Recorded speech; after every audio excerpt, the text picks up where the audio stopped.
Welcome, friends. This is Mike Williams. I recently had the pleasure of joining Sam from the YouTube channel You Don't Fool Me Twice Productions. Our conversation was wide-ranging as we start with the Beatle conspiracy and then make our way down the rabbit hole of reality. Thanks for listening. Mike, it is really an honor and a thrill to have you. I don't really know how to express it. I'm a big fan from a long time ago, and I have followed your work. So it is really an honor to have you. Welcome aboard, Mike. Well, thank you, Sam. Thank you for having me on the show, and thank you for listening.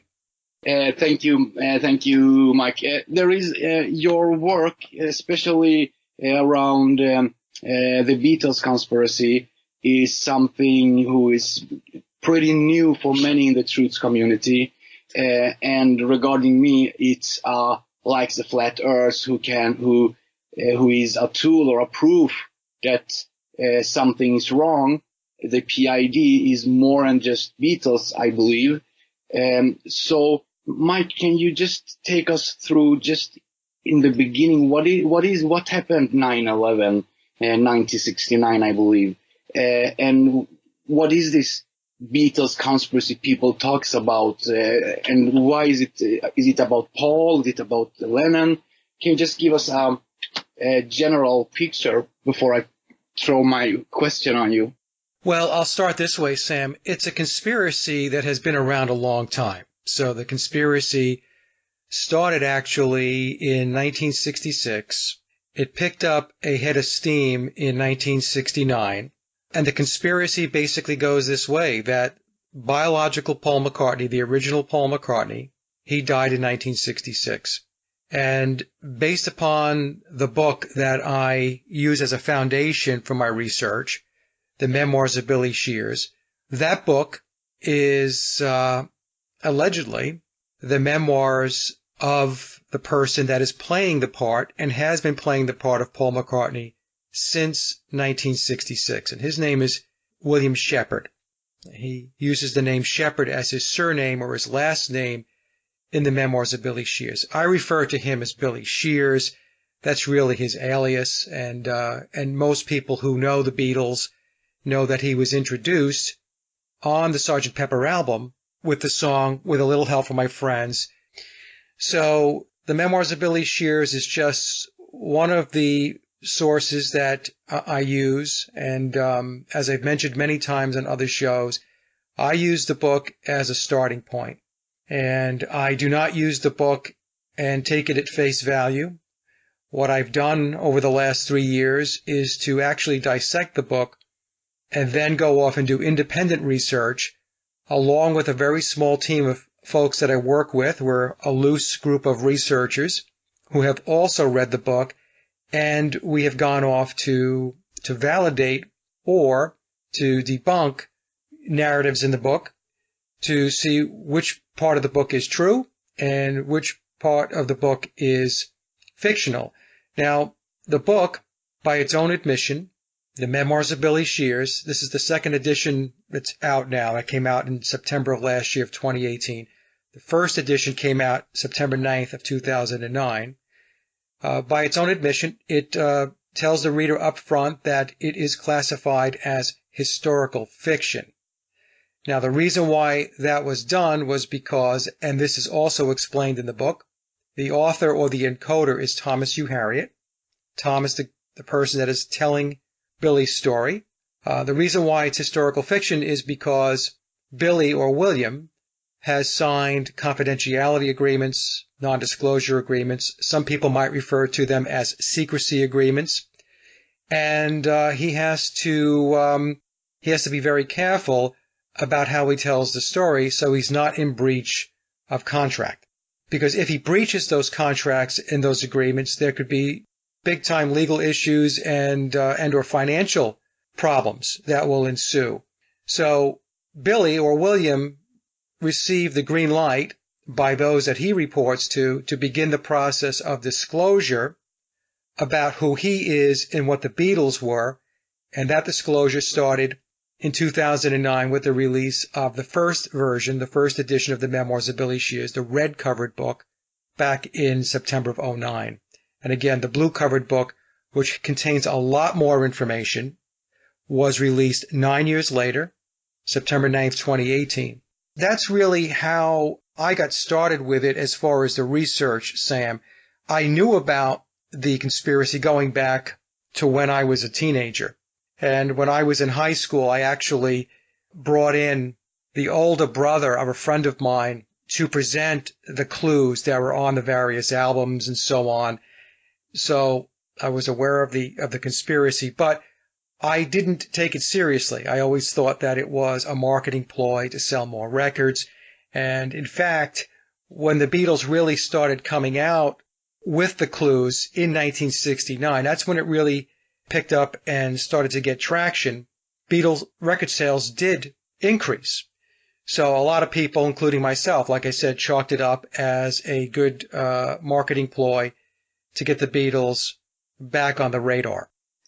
Just interrupt you 2 seconds. So the spine of this conspiracy is that somewhere in the mid of 60s, I don't exactly remember which year, but 9/11, the real Paul McCartney, have an accident and gets killed. But what they say is that he's still alive and is very much alive, and but this Billy Shear is the one who have played his role, and he have released 3 books. Am I right from until here? Yes, yeah. So what happened was biological Paul McCartney, according to the memoirs of Billy Shears, died in a car crash on September 11th, 1966. Now, some people want to debate the date. Some people who are in the community will say that it was in August of 66. Others will say it was November 9th of 1966. But in memoirs, Billy tells us very clearly that the date is September 11th, 1966. Now, the reason why I believe it is September 11th, 1966 is because in the occult circles, yes, 9/11 is a very, very important date. And many, many events, prominent events over the history of time have taken place on September 11th, whether it be 1966 or if we go back to 9/11, 2001, when we had the World Trade Centers, the Pentagon, and Building 7, all of that stuff take place here in the United States. But there are many, many, many, many more events over the history of time where 9/11 was used as a key date in which something took place historically. When I listen to your videos, you talk about that you can study the book in 3 layers. Right. I really don't get it. Is it the 3 edition you talk about, or is the book written in 3 different ways that you can study it?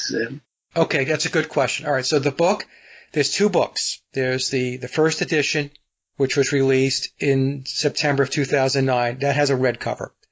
The second edition, which is the most current version of the book, was released last year, September of 2018.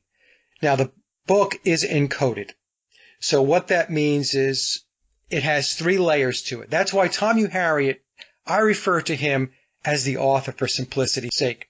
But in the book, Tom tells us and Billy tells us that he is what is referred to as the encoder. So what that means is that Billy, memoirs is Billy's autobiography. And in order for Billy to tell the story, he had Tom, who was trained in encoding, to encode the book. So there's 3 layers to it. The first layer, Sam, is reading the book the way you would read any other book. Just read it, at face value. Yep. The second layer is on every single page of the book, there are bolded letters. So when you read the bolded letters on each page, it tells you a little bit more about what's going on and what happened with the McCartney conspiracy. The third layer is called the acrostical code. Now, this is more complicated. So the way the acrostical code works is the first letter of every odd sentence.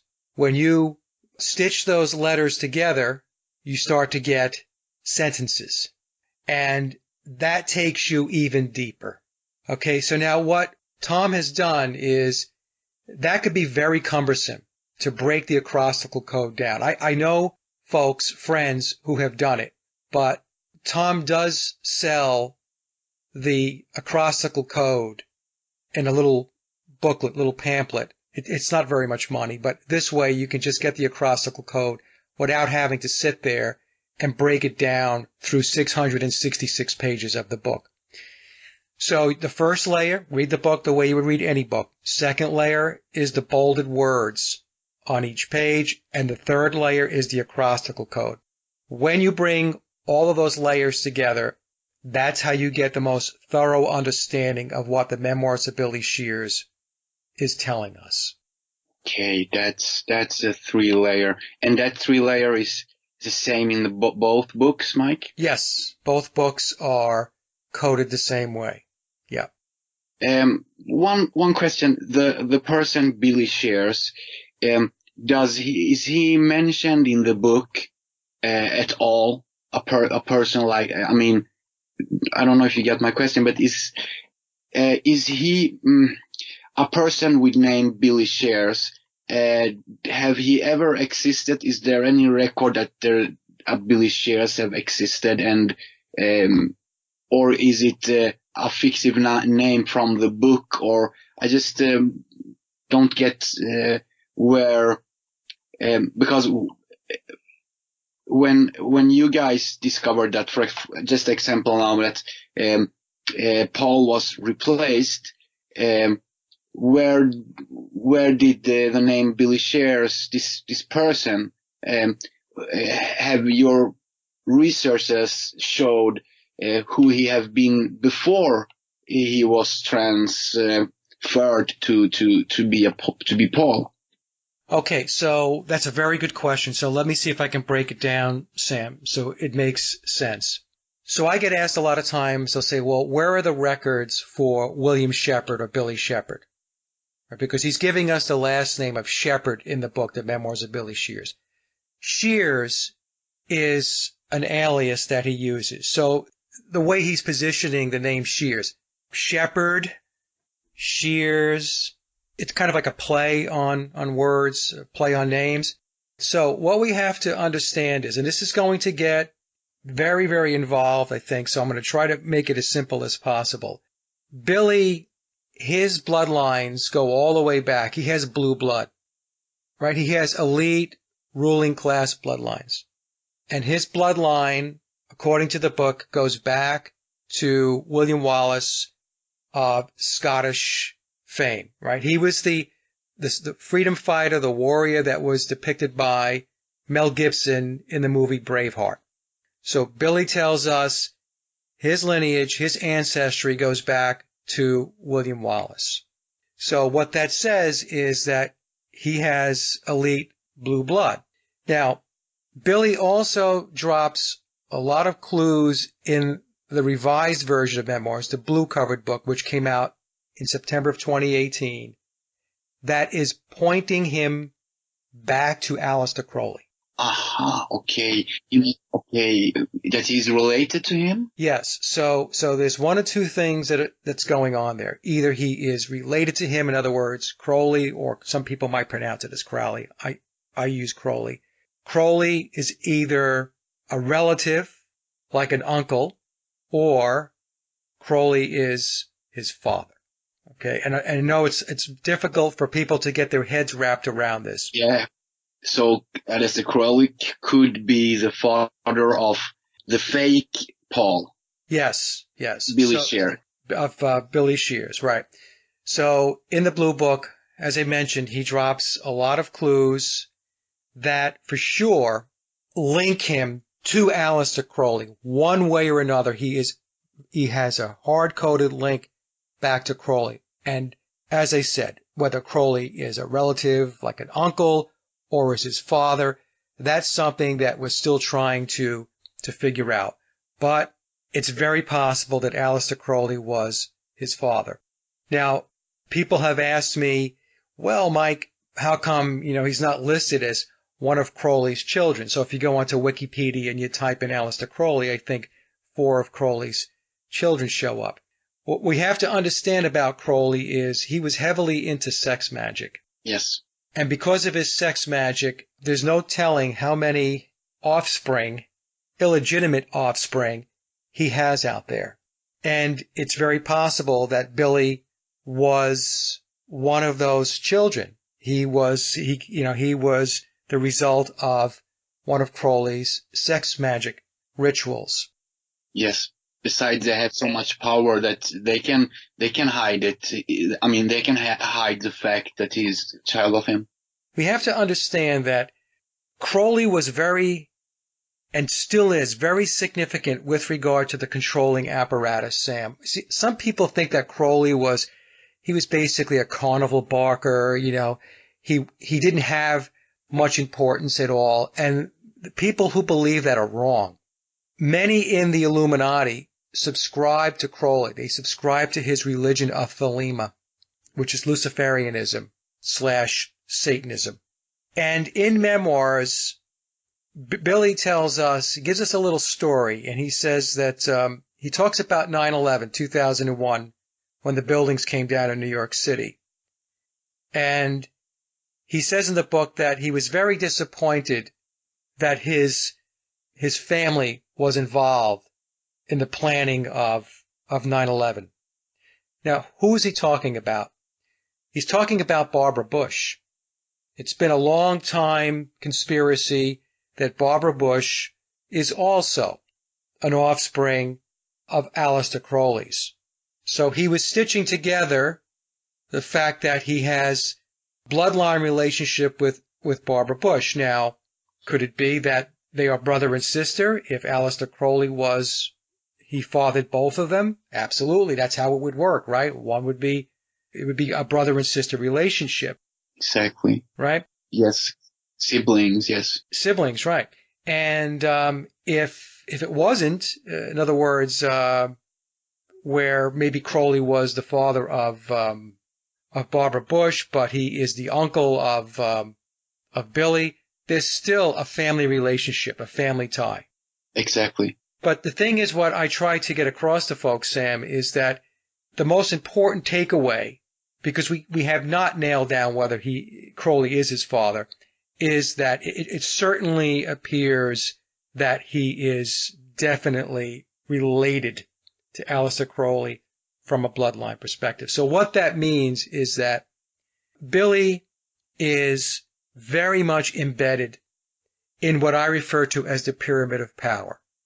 Some people might refer to it as the controllers. They might refer to them as the elite, the Illuminati, yes. Whatever label they want to give them. I call it the pyramid of power because within the pyramid of power, there are many levels and degrees of controlling mechanisms. Yes. That are contained within it. Yep. So for the controllers to be able to hide Billy's information, it's very easy.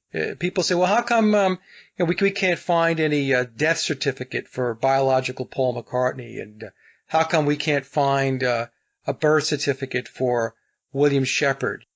I said, look, you're looking at this and thinking that the rules, the laws, the procedures that apply to the average person, those of us that live outside the pyramid, yes, are the same rules that apply within the pyramid. Exactly. So if we have organizations, the intelligence organizations like the NSA, the CIA, MI6, you've got Tavistock, you've got the Committee of 300, they can hide whatever they want, Sam.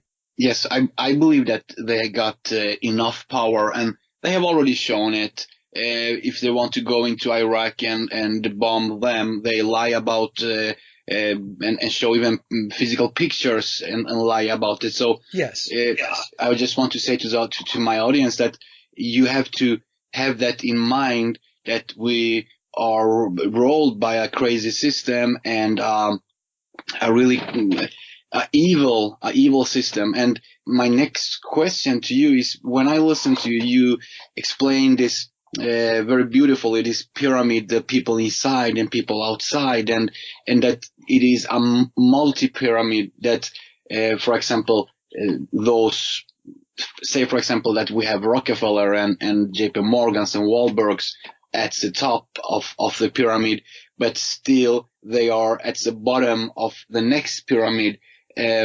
What is you talk about Tavistock also? What is Tavistock?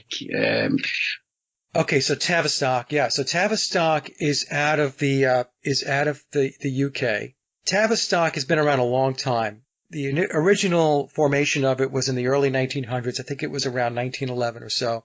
And then in 1947, it became the Tavistock Institute of Human Relations, if I'm not mistaken. So Tavistock is in the business of human psychology, and it's in the business of social engineering and mind control. That's really what it's in the business of doing. Now, if you go to their website, it's going to say a whole bunch of really nice things about what it does for the world and for humanity. But when you dig into where their tentacles go and what they're involved in, they do mind control and social engineering. And that's an oversimplified explanation of it, but at the end of the day, that's what it boils down to. Tavistock wanted to change the landscape in the early 1960s, starting in the early 1960s, to change Western culture, to take out, to break down, I should say, the traditional values, the more conservative values that society had at the time. And that included the music. And Tavistock gets its marching orders from the Committee of 300. So think of the Committee of 300, and this is explained in Dr. John Coleman's book, and I believe the first edition of Dr. Coleman's book came out in 1992. But think of the Committee of 300 as really the operational arm within the pyramid of power. So that's where strategies are put into play and they're made operational. In other words, they have a plan, and then they say, okay, this is the plan, now let's go make it happen. So the Committee of 300, they flow that work out to various organizations and entities within the pyramid underneath the Committee of 300 to put those initiatives or those projects into play so that they can do their social engineering and steering of human consciousness. So the Committee of 300 would say, okay, Tavistock, we need you to put projects into play that are going to turn the traditional system on its head and break it down. So one of the major mechanisms that Tavistock uses, Sam, in order to break society down and to change ideals and to change beliefs and to make people think differently is the music and entertainment business. Yep. So in 1962, according to the memoirs of Billy Shears, the Illuminati declared war on Christianity.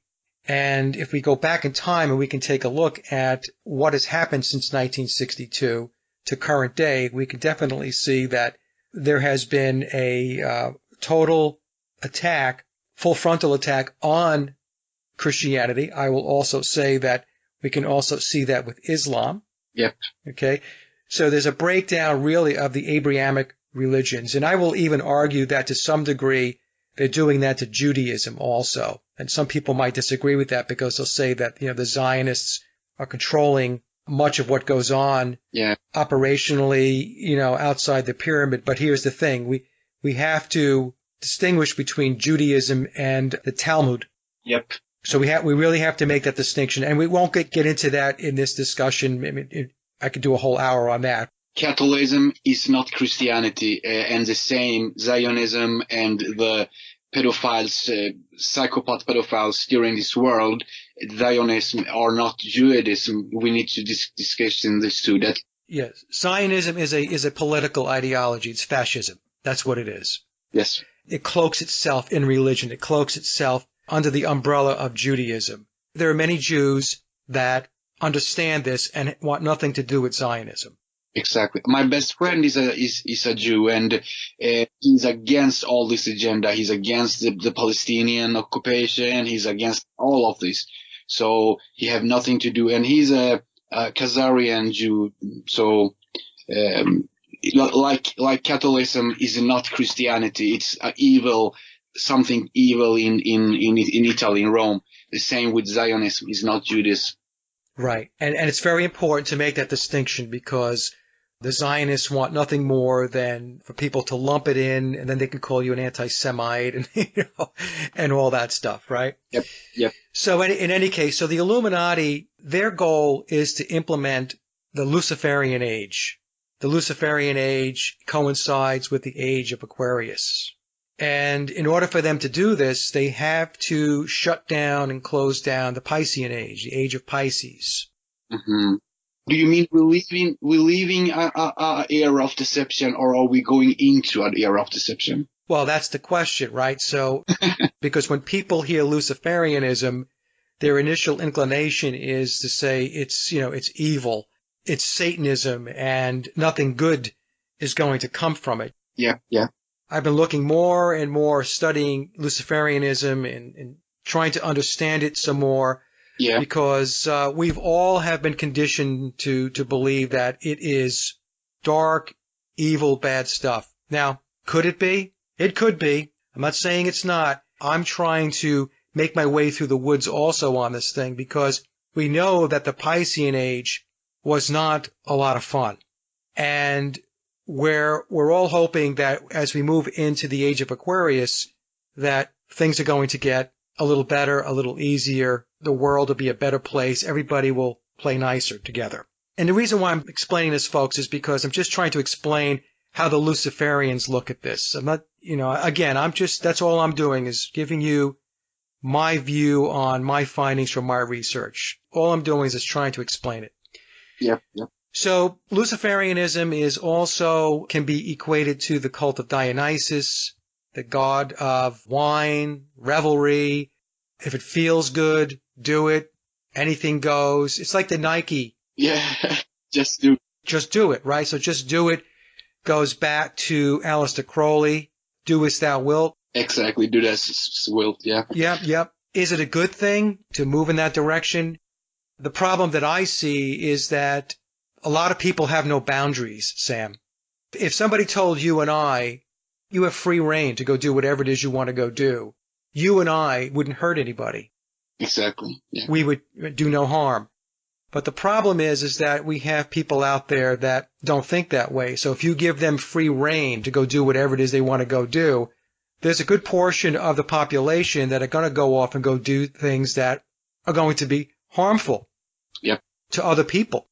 That's the problem I see with the bringing in of this new age. So the Beatles were created by Tavistock to be the cog in the wheel to start the whole process of breaking down the cultures and breaking down the societies and their traditional values, introducing rock and roll music the way the Beatles brought it in, to introduce the drug culture, to introduce free love, all of these things that were basically foreign to the population by many societies and cultures before the Beatles came into play, the Rolling Stones, the Kinks, Led Zeppelin. We can go on and on and on and on. I mean, really, it was the British invasion. So Tavistock created the British invasion with the Beatles leading the parade to start that process. In 1967, that's referred to as the Summer of Love, and that's when we had the Monterey Pop Festival. And the Monterey Pop Festival was used to distribute LSD. Yeah. By the CIA, and local law enforcement was told to stand down as LSD was flowing freely at the Monterey Pop Festival. Now, Billy Shears, William Shepard, he was involved in the planning of the Monterey Pop Festival, along with John Phillips from the Mamas and the Papas. Now, this is not conspiracy. This is something that you can just go onto the internet and you can read for yourself. This is essentially common knowledge that Billy, as Paul McCartney, and John Phillips were primary players behind the Monterey Pop Festival. So, long story short is that the Beatles were used to help to turn things the way the Illuminati wanted things to go. And we can argue that it was very successful, because we've seen a lot of changes. I don't know how old you are, Sam, but I am almost 41. I will turn 41 in December. Okay, so I'm going to be 61 in January, and I can tell you that the amount of change that I have seen in my life, because being born and raised through the 1960s into the 1970s, then 80s, 90s, up through today, the amount of change that we have seen societally and culturally is unbelievable. The Beatles played a big, big part in that from a music perspective. And of course, Hollywood, did what it needed to do from a film perspective. So all of these pieces come together. So it's not just the Beatles by themselves. It's not just the Rolling Stones by themselves. Everything gets rolled in. It's Hollywood. It's the music industry. It is your media. It is your education systems. It's your legal systems, which have been broken down where laws don't seem to apply anymore, and except to you and me, if you're somewhere higher up the ladder of Freemasonry as an example, you get a pass. Governments are all commandeered. Your military's all commandeered. Countries, as far as nationalism goes, doesn't exist. That's something that they tell the population, the public, that you have boundaries and you have nationalism and all that, but at the top, it's all international. The moral of the story, what I'm trying to say here is that the Illuminati declared war on Christianity and traditional values, and that's when they decided that it was going to be full steam ahead to change things and to bring in a very, very different age. The whole Mayan calendar thing back in December of 2012, when they were talking about end times and all that stuff, what that was the end of the Piscean age, and it was the beginning of the age of Aquarius. That's all that was. We are now 7 years into the age of Aquarius. There is a question, Mike, I ask all my guests, and it's a kind of challenge, can be challenging your belief system. But we can see, for example, NASA, I just give some kind of examples, how they make mistakes. I don't talk about the mistakes with the moon landing but everything new. We can, for example, see how one astronaut talking about that he in space just see a black void. Another talks about that he sees stars. We have bubbles. We have an astronaut taking stuff who are invisible for us and putting them in a basket doesn't exist. We can see fake shootings on the news where a police officer exactly in front of the CNN cameras pouring blood on his colleague just to fake something. And we see them over and over again, these kind of lies. And the normal people, those I call the sleepers, they don't have the eyes to see it. We who are a little more critical have a broader eyes to see it. But my question here, Mike, is that are they really mistakes, or are they doing those purposely? I mean, a powerful system or a powerful agency like NASA who takes 50, 60 million per day, can't they just pay someone to go through the movies 3 times before they send them? Or do they want to put those there by design, like Matt says, that they leave bread crumbles after them, and they soak those crumbles, sorry my expression, but they soak them in urine so that we just laugh at us and mock us. What do you think about all this, the system giving us everything from our science to our news with lies, but sometimes they do some mistakes? Do you think is it mistakes, or are they there by design? That's my question, Mike. Yeah, it's by design, Sam. So there are very, very few mistakes.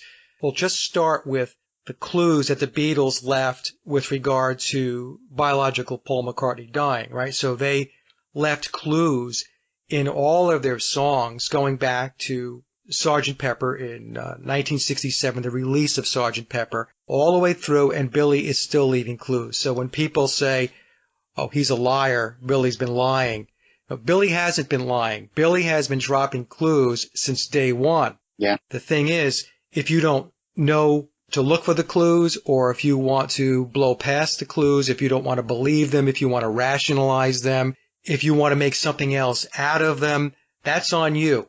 But from the minds of the people who are controlling, they are telling you. It's what Mark Devlin, my good friend Mark Devlin, refers to as revelation of the method. They are telling you, this is how it works. This is what's going on. If you don't want to see it, if you don't want to believe it, that's not on us. That's on you. There's a saying in Freemasonry, and the saying, I'm going to paraphrase it, but it goes like this. There are those people who possess the key for knowledge, and there are those that do not. And so the Freemasons are very binary about this. It's black and white. Either you possess the key or not. Or not. So all of these other things that you spoke about, we see these events, these staged events take place, and there's things that we need to question about these events, like you mentioned. That's not by accident. They're not getting sloppy. I've heard some people say, oh, they're getting sloppier. No, they're putting that out there because for those who possess that key, you will begin to understand what the reality is all about and how it works. To me, this is part of the transition that we're going through from one age, the Piscean age, into the Aquarian age. It is to put information out there, and for those that get it, they will be better off. I mean, they'll start to understand how this reality actually works.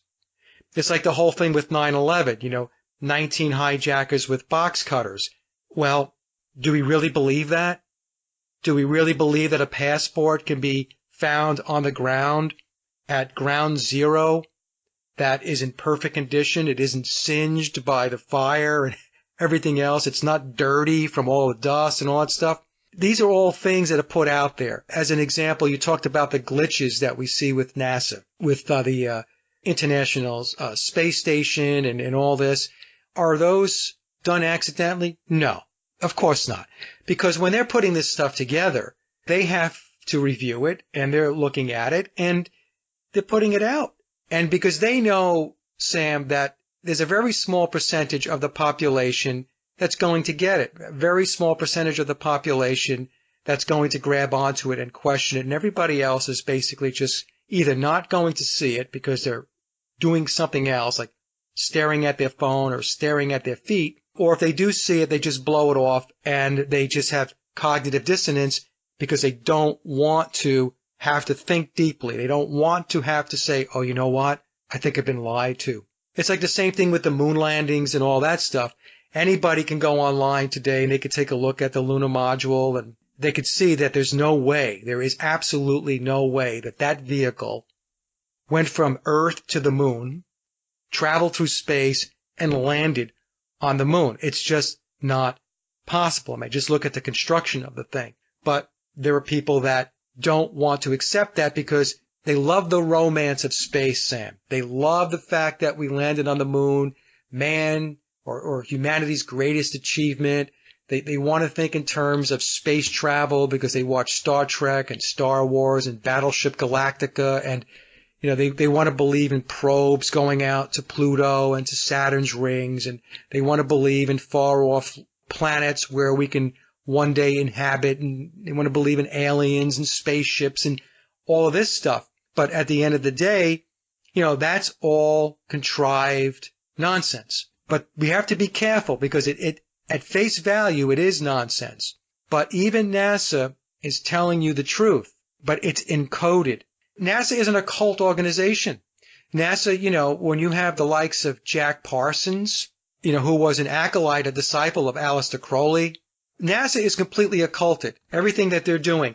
So the reason why we have planets and elliptical orbits and all that stuff, the reason why they went to the heliocentric model is because circles and curved lines are considered divine in the mystery religions. So when you go back to Copernicus and Galileo and all these other guys, they want to call them scientists. Well, they were not scientists. They were alchemists and mystics, first and foremost. And so that's why, we have the heliocentric model today. So the heliocentric model, it's depicting the belief system and the religion of the ancient mystery religions, which goes back to Egypt, the Egyptian mysteries.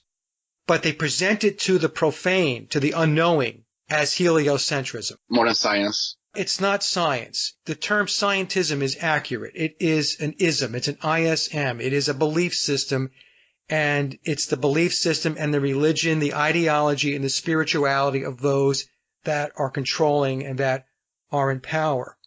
Even the flat earth, right? We talk about geocentrism. I like to refer to it as geocentrism, not the flat earth, because flat earth has become a conspiracy term like chemtrails. If you want to talk about chemtrails, we should refer to the term geoengineering. So flat earth was not introduced organically. It was not organic. It was set up to be presented so that those with, like you mentioned before, eyes to see and ears to hear, yep, would take a look at it and pick up on it. That it was introduced intentionally. That was my next question. That really a flat earth, that a guy like Eric Dubay just find it out one day and make videos and books, and you have it on YouTube, and Obama talks about it and mainstream talks about it. I really didn't felt that was organic. So my question to you was, do you think that the flat earth is organic? And if you could build into it, because the solar system is about a core in the middle and stuff orbiting around it. If we look at on an atom is also exactly like a solar system. How real do you think that science is coming from 2,000 years ago, and the flat Earth's if it's organically growing or not, and why? Can you give us your thoughts there, Mike? I don't believe that the flat Earth movement was organic at all, Sam. It was put into play by the controlling mechanism, and we can argue till the cows come home. The various players in the flat Earth community. I don't get into names.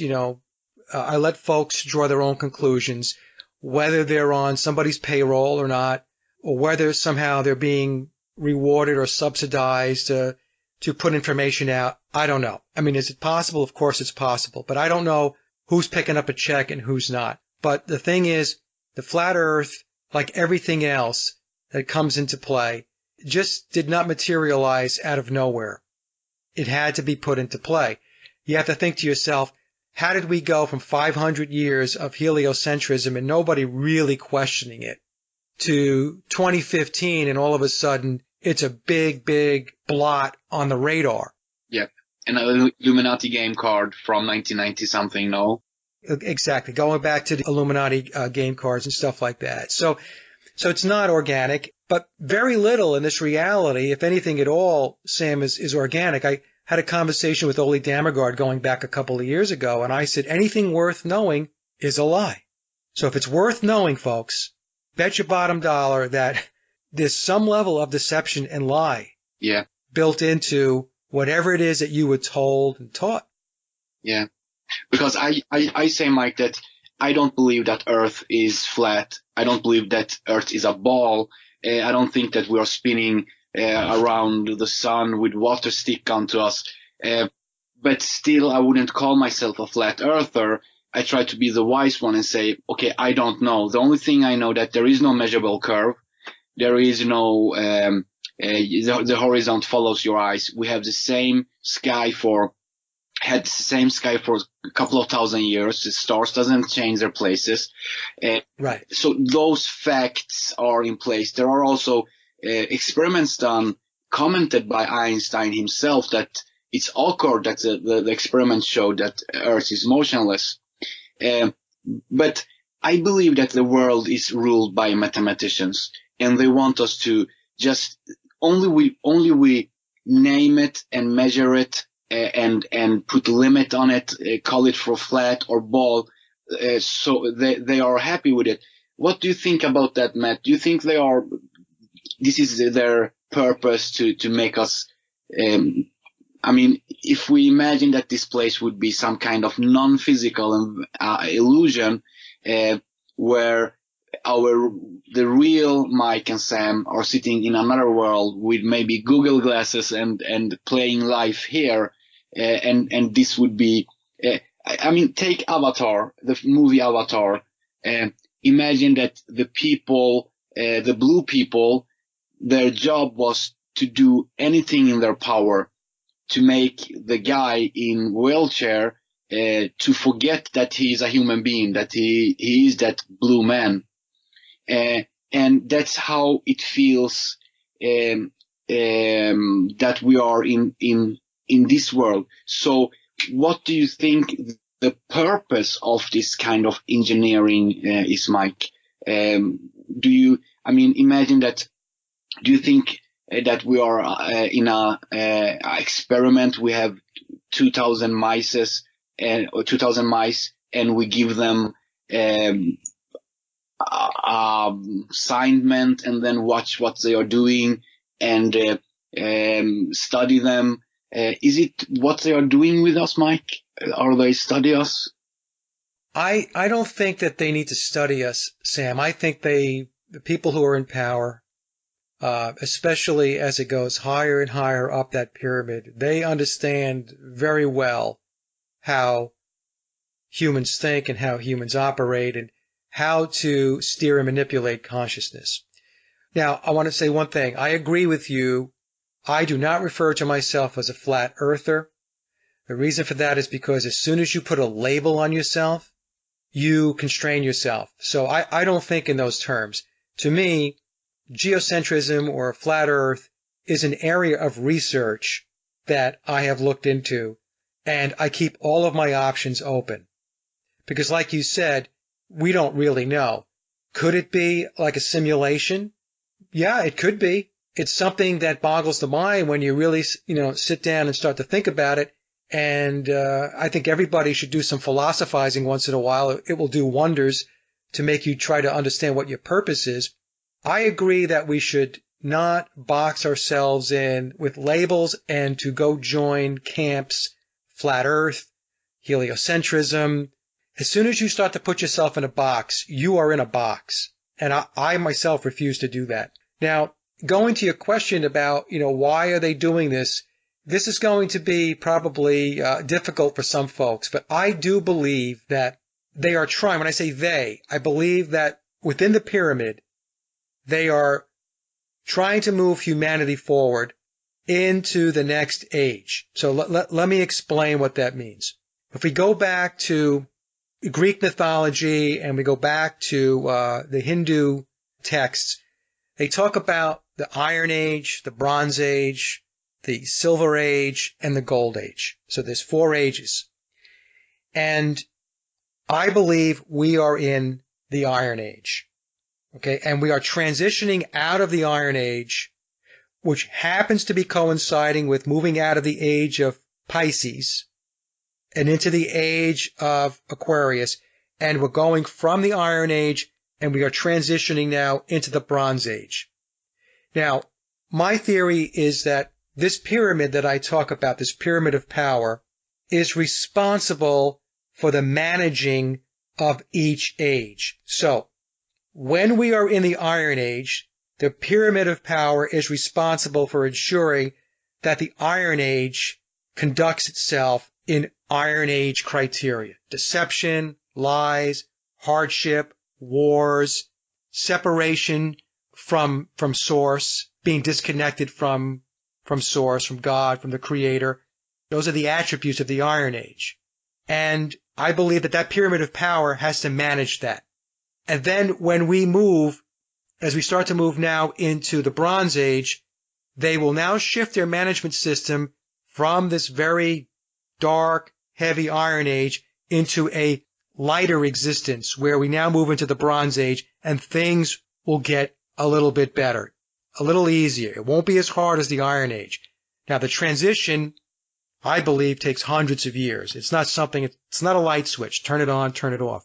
Okay, so there has to be a management system to manage the ages. This is how I have kind of settled in on this thing, the way I'm looking at it. That's why people sometimes get upset with me when I say, well, the pyramid of power is not evil. And they will say, oh, what are you talking about? It's not evil, Mike. Look at all the evil shit that's going on. It's got to be evil. And I explain to them that's because the age that we are in, that's how that age is supposed to be conducted. That's how it's supposed to roll along. But as we move along, things are going to change. How else can you explain? All of this stuff is coming forward now to wake people up. We're learning about, like, my thing over the last 3 years is to awaken people about the Beatles and McCartney and the music industry. How do you explain the fact that people are becoming more aware of the foods that they eat? People are moving away from GMO. People are moving away from fluoride. People are moving away from aspartame. People are becoming very aware of flu shots and vaccines and very aware of the aerosol spraying and all of this stuff. This is an awakening. What you're saying right now, is it? Do you think that they want us to get angry? They want to create opinion. They want to create a mob against the government. So we they make the government the bad guy with fluoride and aerosol and chemtrails and vaccines, and we get so angry at the government, so we finally want them out. Do you think that because this morning they show in Swedish TV that, oh, you need to use fluoride in your toothpaste and wash your mouth with fluoride, or else your kids will lose all their teeth. It was a really scary propaganda this morning. Do you think that, Mike, they want to make us angry so we overthrow our governments? I believe, Sam, what they're doing is, and again, a lot of people are going to have a hard time with this. I believe that they are pushing the envelope more and more to make it so absurd that more and more people will wake up. So your example with the governments, right? So many people trust the government. And here in the United States, people still believe, most people still believe in the left-right paradigm. Exactly. Right? Two-party system. Yep. And then what's happened is, what we're seeing now, it's becoming a cartoon. Trump is a cartoon. Just like Obama was a cartoon. Yeah. And George Bush Jr. was a cartoon. And Bill Clinton was a cartoon, right? So what we're seeing is that I believe they're trying to make it so incredibly absurd. Yeah. So comical. So nonsensical that people would step back and say, wait a minute. What is going on here? This is not right. In alchemy, they believe, the magicians, the mystics, in the occult, they believe, Sam, that in order to bring in the new, you have to completely destroy the old. Take the old system, the old ways, and you have to obliterate it. There can be nothing left of it. And once you've done that, then the phoenix rises from the ashes. Yep. The new system, the new way of being, the new way of thinking, the new way of consciousness is what prevails. Now, there's a lot of bad stuff that goes on. There is no question about it. But I sit back and I think to myself, there's got to be a rhyme and a reason behind all of this stuff. We have all of this bad stuff going on. People now, more and more people now are becoming very, very aware of pedophilia. Yeah. Right? Yep. That was something that was very taboo, Sam, going back even 10, 20, 30 years ago. Nobody spoke about it. But today, people are talking about it. Even people who are in mainstream thinking, watching mainstream news, know who Jeffrey Epstein is. Exactly. Okay? Yeah. Now, we can argue till the cows come home whether Epstein killed himself, didn't kill himself, whatever it may be. But the truth of the matter is, when we push all that stuff aside, we know this. He was involved in trafficking. And we know that a lot of very powerful people were associated with him. And I believe that all of this comes to the forefront in order to try to get people to wake up. Now, the system is going to push back because we are in that transition period between the Iron Age and the Bronze Age. The people who benefited from the old system are not going to give up easily. They're going to dig in. Yep, exactly. But at some point, what happens is they can no longer hold their place. They can no longer stay entrenched. Because as more and more people wake up, the rising of the consciousness will steamroll over them. And that's when the new age will begin to get traction and things will really start to get better. So the point I'm trying to make here is things are going to get worse and uglier before they get better. What scares me, just a continuation on what we say right now, what scares me very much is that we have a magician. He the people are amazed and worship the magician, but the people like you and me and the people in the truth community, for them, he are wifting with his right hand while he deceiving us with his left. And with that said, I mean that it feels like I remember it started with Madonna and Britney Spears having a tattoo on their neck about Kabbalah, and people started to go into that. Then the book Da Vinci Code came, then Zeitgeist came, then Alex Jones, and then David Icke, and from there it began. And I feel like the magician, he put David Icke, Alex Jones, tattoo of Madonna and Britney Spears, Kabbalah, that he put them there for, that's his left hand wifting for me and you and the truth community, while he doing his ugly things with his right hand. For example, the moon landing, it is so, I mean, if they have been there, they have done a great job to hide it, if you know what I mean. Yeah. What is your thought about this, what I explained about the magician and how they work? Like, just let me give you another example, that if let's say that I want you and the guys on my street to believe that I have found a UFO, but I don't have any UFO. I just want to deceive you. So the best thing for me to do is go and buy a toy UFO, put it in my car, and let a foot stick out. Drive through the city, and then go home and hide the toy, and then deny it. And from the moment I deny it, the people doesn't require evidence no more. They just point at me and say, "Ha, he lied. He must have we saw his foot sticking out your car." And I just say, "No, I don't have any UFO." And when I deny it, they don't even require evidence. They just buy into it. And I am so scared that we in the truth community are getting deceived by waking up. Now it's coming a new Mandela Effect movie. The Madonna had the last MTV Music Award. She finished it with saying, "People, wake up," and behind her are big signs, "Wake up, people." So they really, Hollywood and those we feel are against us, or we label against us at least, are trying to wake us up doing what you and I do. What is this strange thing, Mike? What's your view on that? Sorry for my long questions, but No, Sam. No. So look, the first thing we have to understand is that in this reality, this realm that we're in, this experience is duality world. Yes. Right? That's why we have the Masonic checkerboard floor, right? Black and white represents duality. Yes. And so we're going to experience all aspects of that duality. Yes. Up, down, left, right, love, hate, happy, angry, all of that stuff. So that's what this is really all about.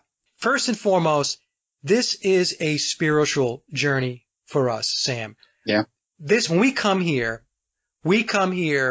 to further develop our soul's understanding, or as Martin Kenny would say, our inner standing.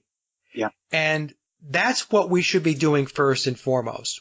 We have to continue to work to develop our own spirituality and development of our soul, because that's why we're here. That's why we entered into this school. Think of Earth or this realm as a big classroom. Yeah. That's really what it's about. Now, the thing we have to also understand is that when we talk about the truth community is not cohesive. The truth community is very fractured. Yeah. It's loaded up with controlled opposition. It's loaded up with people who have good intentions but are not well researched. Yeah. It's loaded up with people that give opinions but want to state them as fact. Exactly. So what happens is by the time you get through the truth community, I know this has happened to me, I end up listening to very, very few people. In the beginning, I listened to everybody. I was taking everything in. It was like a fire hose in my mouth, trying to consume all this stuff. Yeah, absorb it. Absorb it, right. And then over time, you start to assess who really is genuine, who's really sincere, or who really knows their stuff, Yep. right? Yep. And what happens is a few years down the line, right, you find yourself maybe, I don't know, listening to maybe a handful of people. Exactly. That's what's happened to me, Sam. I used to have this whole broad array of people that I used to take a listen to. And today, to be honest with you, if you asked me to name 4 or 5 channels, I would struggle to do that. I really would, because even the channels that I like, that I still kind of listen to, I can see where there are gaps in their thinking and their research. You have to have a skeptical hat on. Yes. Yeah, definitely. Because I have a couple of videos where where I have criticized many on internet, and I don't want to name drop, but people who are constantly driving same agenda. They're coming and killing us. They're coming and killing us. It will the end of the world, or only about flat Earth. It just caught up people, close them inside a box, and just repeatedly about flat Earth and Freemasons, flat Earth and Freemasons. Right. And sometimes it feels that they use the same method as CIA do when they brainwash people. And sometimes they have information. For example, they can find a pyramid upside down or whatever in a small corner in a movie from 1963 or something. How do they do that if somebody doesn't give it to them? So a lot of my works are about to be careful, and even people like Jimi Hendrix was controlled opposition. The strongest force against the Vietnam War was a gang of hippies and drug users. So I try what I'm trying to say, or the question about the question I have is connected again to the purpose of engineering and the levels of them. What do you think, Mike? For example, the pyramid and the power structure. We have. Where would you put the people? For example, take chemtrails. For example, I really don't want to use that term. Who does pay for all of this spraying all around the world 24/7? How is paying for that? Is it these powerful families, JP Morgan and Rockefeller, or are they just actors and doesn't have so much power as we think? The really powerful people are behind the screen. So just take chemtrails, for example, Mike, please. Who do you think pay for all of this? Well, I believe that's all paid for, Sam, that's all black ops. So let me give you my theory on this. So let's take a look at NASA. You mentioned that NASA gets $50 million a day, right? Yes. What are they doing with the $50 million a day? Well, certainly doesn't cost them $50 million a day to put out CGI, right? So where is the money going? Exactly, yeah. The money is going to these black ops programs. So what they do is they have a veneer, they have a front. Yes. Right? It's like almost like money laundering. Exactly, yeah, I understand. In a way. Yeah. So they have this entity which people perceive to be legitimate, NASA. Yes. And this entity, this organization is receiving a boatload of money. Yes. Paid for by the taxpayers. Where does the money go from there? What happens to that money once the checks are handed over to them? Nobody knows that. except for the people who are receiving the checks and going off and doing whatever. So it's the same thing with funding the CIA. It's the same thing with funding DARPA. All of these organizations are all in place and they're all receiving money. Yes. Now, to go to your question about like the JP Morgans and the Rothschilds and stuff like this, they are not at the top of the pyramid, right? So in the book, going back for a second to the memoirs of Billy Shears, Billy has a very interesting chapter in the book called Masonic Checkmate. In that chapter, he explains the structure. So the structure of the pyramid works like this. There are 66 degrees, or think of 66 steps on the ladder within the pyramid. The first 33 is the Scottish Rite of Freemasonry. The next 13 are the 13 degrees of the Illuminati. So when we talk about the Illuminati is not just one degree. Even within the Illuminati itself, there are 13 degrees that people progress through. And then above that, there's another 20 degrees of people or beings that we will never know who they are. So when you add up the 33 plus the 13 plus the 20, we get 66. Yeah. That's why we keep seeing the number 66 all the time. Route 66, right? 66 is everywhere. The 66 represents the 66 degrees within the pyramid. So people like the JP Morgans, the Rothschilds, if they have a public profile, yeah, let me just word it that way, then that's not to say that they don't have powerful positions. It's not to say they're not powerful people, but they are not the most powerful. There are people above them that they work for. The people who are the most powerful are unseen. Many say that they can print money, the Rockefellers. Is it their own printer or is it somebody else owning that printer? Think of the printing money piece of this, Sam, as an exercise in computer programming. That's all it is. I mean, today, money is all digital. They can create any number that they want in a system. Yes. So when they say things like the U.S. is $50 gazillion in debt, yeah, it's fictional. Fictional, yeah. But do you think that, because even if that is fictional, still you and me have to fight for our living, and money is yes. still real, and people like Clinton still kill people for money. So if we take the printer as a symbol only, like the power of the money, do you think Rockefeller really have the power over the dictating money, digital or non-digital? Or do you think that you have a boss who really, because many people say that they don't go to Iraq for the money or the oil. They have other purposes. And I do believe they have other purposes, sacrifice purposes. But those Wall Street people, those Clintons, without those greediness, we wouldn't have those war. I think there are people above them where purposes are different.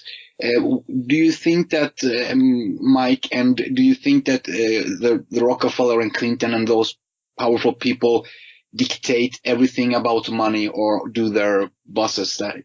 I believe it's above them, Sam. So yeah, like the Clintons and the Rockefellers and all of the other powerful people that we see that have a public face, they receive their orders, right? They have job descriptions, and they're told, you're going to do this and you're going to do that, and make sure that happens and make sure this happens. And when you do that and you do a good job, you're going to be rewarded. And that reward is to have material things. It's to have big houses. It's to have prominent jobs, to have influence and affluence, and have a ton of money, right? Yeah. But when you think about even those people, they are operating within the system that requires money. Yep. So that tells you that even though they're high up the food chain within that system that requires money, yes, above that, there is a system where money doesn't mean anything. Yeah. Because that part of the pyramid has everything. That part of the pyramid put into play, yes, and created the landscape that you and I have to operate in. Operate and live in. At the higher levels within that pyramid, those people are truly sovereign. There are no boundaries.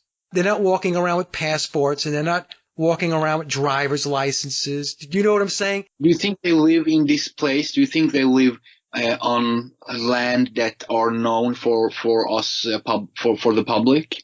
I believe they have that. If we think in terms of more land, Yes. some people cringe at that. They're like, what do you mean more land, Mike? We have maps. Well, the maps that you're looking at are the maps that they gave you. Exactly. Right? Exactly. And how would you know? I mean, how would you and I know? Would we have the ability to go traverse to far off lands to make sure that the maps are correct? Even when somebody goes into an airplane, a pilot gets on an airplane, he just can't fly willy-nilly off someplace. He's got to follow a flight path. Exactly. Right? When a ship goes someplace, a ship just can't wander off. It's got to navigate the way ships navigate. Exactly. So the possibility, and I say it's a possibility, that there's other land. Yeah. That these people could be residing on or whatever. I don't know. I mean, I can't say it doesn't exist. So I have to say that it's possible. They lie about exactly everything else. Everything. They lie about this, which would be very important. The biggest problem, Sam, is that, and you know this, right? People take whatever's handed to them. Yeah. And they say, it's true. Exactly. Yep. Right? Yes. So if you're handed a map, whether it be a flat earth map or it be a globe map or whatever, people look at that and say, that's the world. That's the way it looks. And then when you say, well, how do you know it looks like that? Exactly. Well, because that's a map. Well, okay, well, who put the map together? I don't know. Map experts. Yeah. And then they just shut down because they start to think that the conversation becomes ludicrous. And at face value, it might seem ludicrous, but you have to think deeper. And when you get more and more into research, into areas of conspiracy and alternative research, as we've been saying, everything's a lie. Yeah. Everything's a lie. So you should question everything. Don't really take anything at face value. You should investigate it. If it interests you, you should investigate it. Now, we can't investigate everything, obviously, because there's so much stuff out there. Yeah, of course. Right? So I don't know. I mean, to answer your question, like, they could very well be on identified land that's on a map, and it's just, very like paradise where they're at. They certainly don't live by the laws that are given to us. Absolutely not. But could there also be other land? Exactly. Yeah. I think it's possible, yeah. Because, Mike, the 27 Club, when there are so many celebrities who just, he died, his sister died. I mean, I had some suspicion that it might be that if everything is a lie as it is, and everybody's actors, and they don't call any real shots, the politicians, the news are fake, why should we believe that Kurt Cobain shot himself and Aaliyah died from a flight crash, and maybe they have some kind of deals with the devil? I saw the one of your videos where you refer to Bob Dylan saying that, and I saw that clip. He says, "I made a bargain with the the chief the chief commander." The chief commander, exactly. But he starts to say the dev, and then so they are editing those things. I believe, but going back to my question, is there? I mean, how far does their power stretch? This is one of the important questions that I wanted to ask you. When you have researched the Paul and Beatles as you have done, and I really see you as one of the world's best researcher, as I introduced you as. But while you have researched them, I know that you going through a lot of occult, a lot of Freemason information about the pyramid that you said. So how far does their power stretch, and does it stretch beyond this world, you think? Do they, I mean, we wake up here one day with amnesia. Is it there work? Is it their handiwork? And how far does their power stretches? If you would just give me some of your thoughts about that, Mike. Okay, so let me just break it down a couple of ways, Sam. So how far does their power stretch? Well, going back to what I said before about the pyramid. So the pyramid controls everything in this reality. It controls everything. So it controls everything outside the pyramid. Obviously, within the pyramid, there's control within that also. But when I say they control outside the pyramid, what I mean is the controllers within the pyramid, the 66 degrees that I talked about before, the Masons, the Illuminati, and then above the Illuminati, they determine what it is that this reality is going to be all about. So right off the bat, we could say that their control is full spectrum. It's everything. They control everything. But my question, Mike, do you think their control is beyond this world? Do you have any thoughts about that? Beyond the physical world? Yeah, because Bob Dylan says he's the chief commander of this world and the unseen world, he says on his and I just wonder how far does their are they the criminals who make us get amnesia when we are landing here? So that does their power stretches beyond this unseen world? What would your thoughts be? My thoughts are that I'll start this way. There are people out there in the truth community that say that Earth is a soul trap. Earth is not a soul trap. Your soul is not trapped.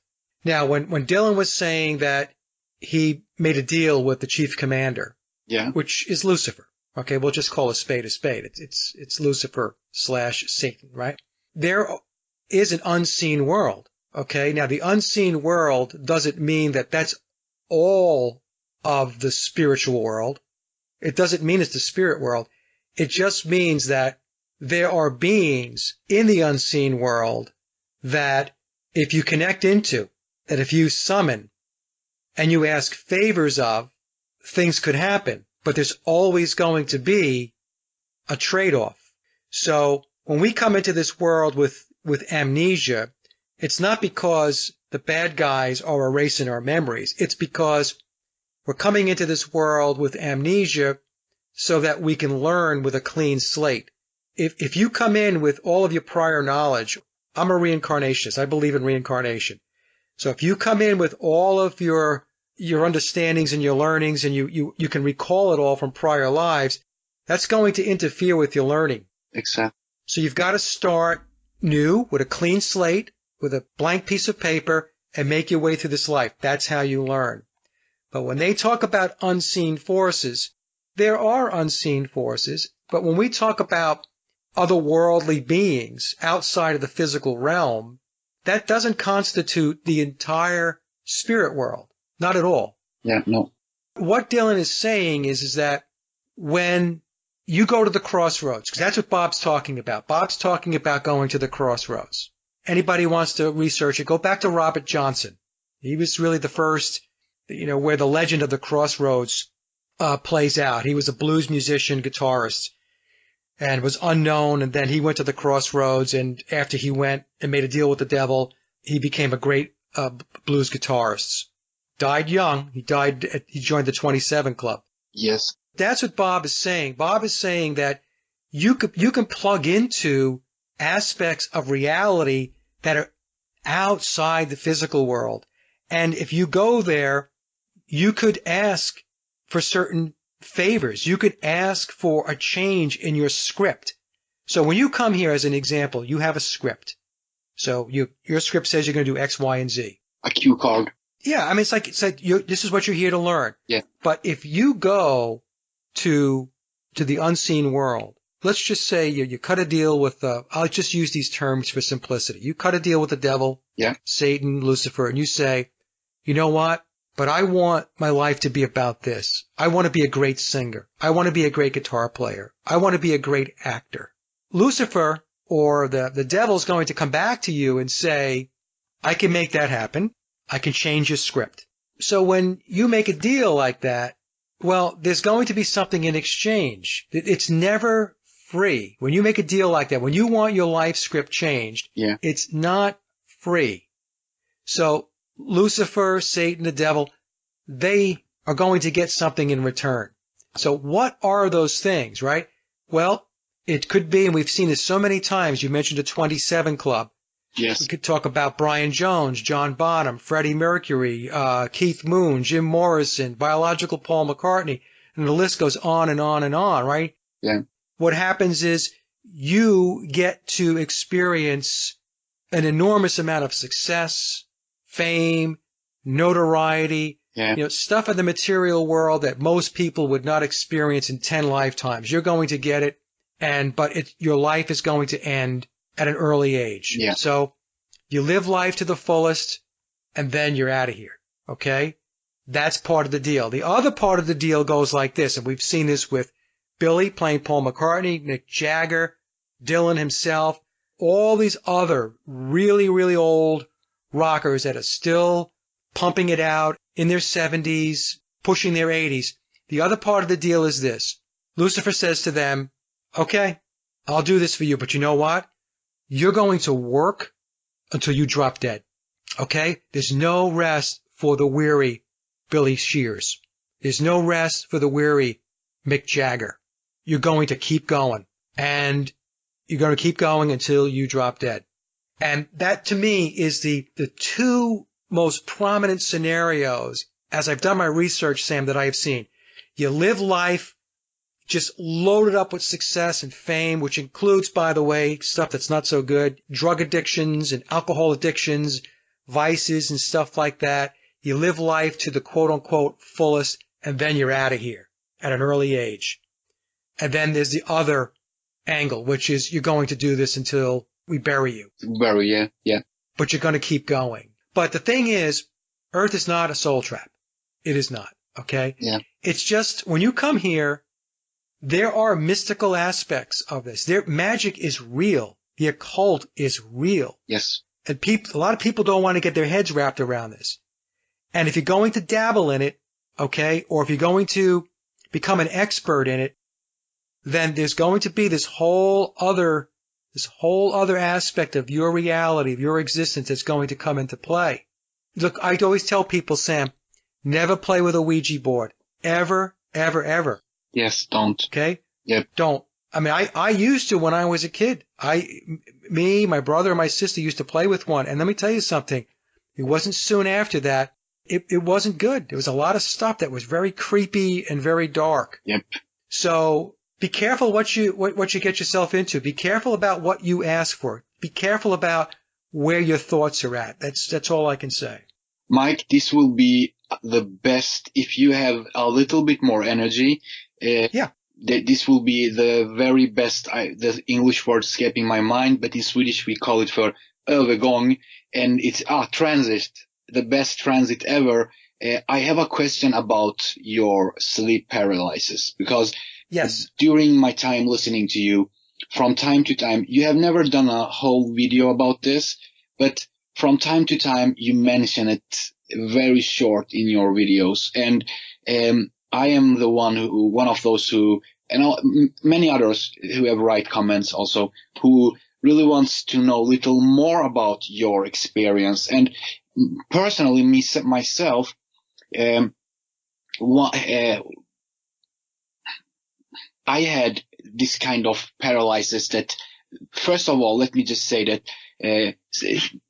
today's science says that sleep paralysis is a reflex that we have from the past, where we were apes and slept up on the trees. It paralyzes us so that we don't move, and so we don't fall from the trees when we sleep up on the trees. But I have another theory about sleep paralysis. It's that second, those 3-4 seconds or 5 seconds where your soul leaves your body, so your body can rest and your soul does whatever he wants to do.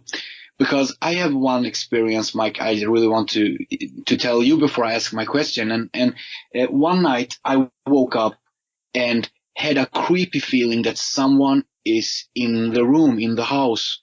And it was the time where I had sleep paralysis, and I was really scared for them. I didn't know what it was. and I just told my girlfriend that if you hear me humming like, please wake me up, because just touch me, do something, just touch me because I will wake up, do something. I was so scared of it. But one night, during this sleep paralysis, I was sleeping as normal and suddenly woke up with a creepy feeling that someone was in the room, and I lay on the bed.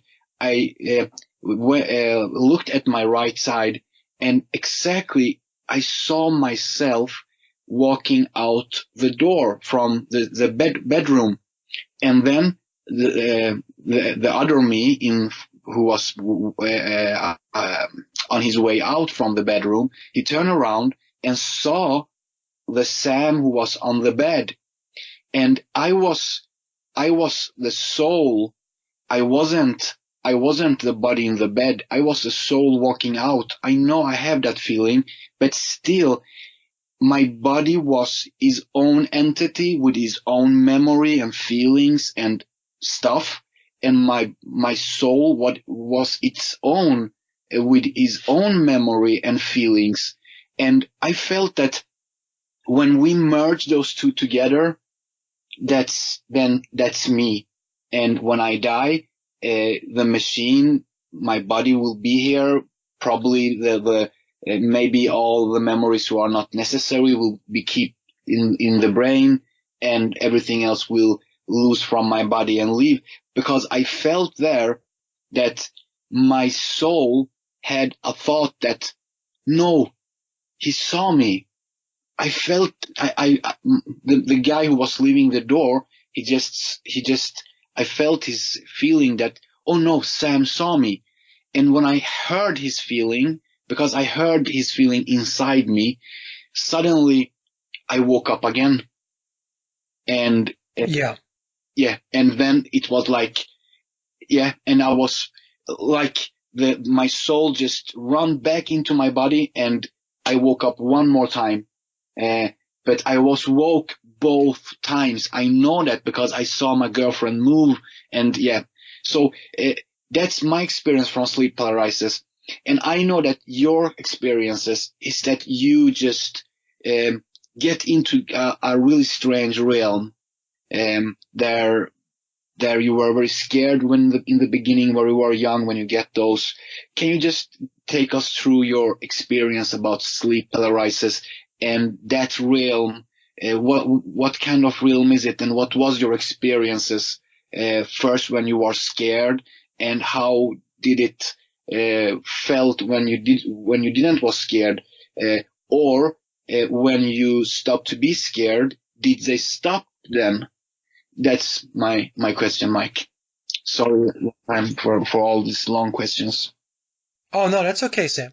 So I've had sleep paralysis ever since I can remember. So ever since I was a young boy, and I still have it. So it's been going for a long, long time. It is not what the mainstream science is saying, or these articles about sleep paralysis. They try to explain it away in very strange ways. And for me, sleep paralysis is when we actually dip into a different dimension or realm. And a lot of times when I have sleep paralysis, what happens, Sam, is I'm lying in bed, and for those who have sleep paralysis, you'll know what I'm talking about. For those who haven't, this might seem very weird, but you're lying in bed and you can't move your body, but you can actually see. You could see what's going on in the room. You can actually, you can move your eyes left, right, and so on. You can hear everything. You can hear things, yes. So for me, what would happen often is the room I was in was my bedroom, but it was slightly off. In other words, there might be a picture hanging on the wall in sleep paralysis that wasn't there in my waking state. Oh, so weird. Oh my God. Other times it would be, the room would be completely different. It would be a different configuration. Sometimes it would be, I would hear my daughter downstairs in the kitchen, but my daughter wasn't with me. In other words, she wasn't at the house. Other times it would be my dog who splits his time between my daughter's house and my house, Charlie. he would be in the room with me and I can actually sense him and see him there. But Charlie wasn't with me that night. He was at my daughter's house. Oh my God, this is so weird. Yeah. This is a parallel realities. Yeah. Yeah, it's a different reality, and that's what it is.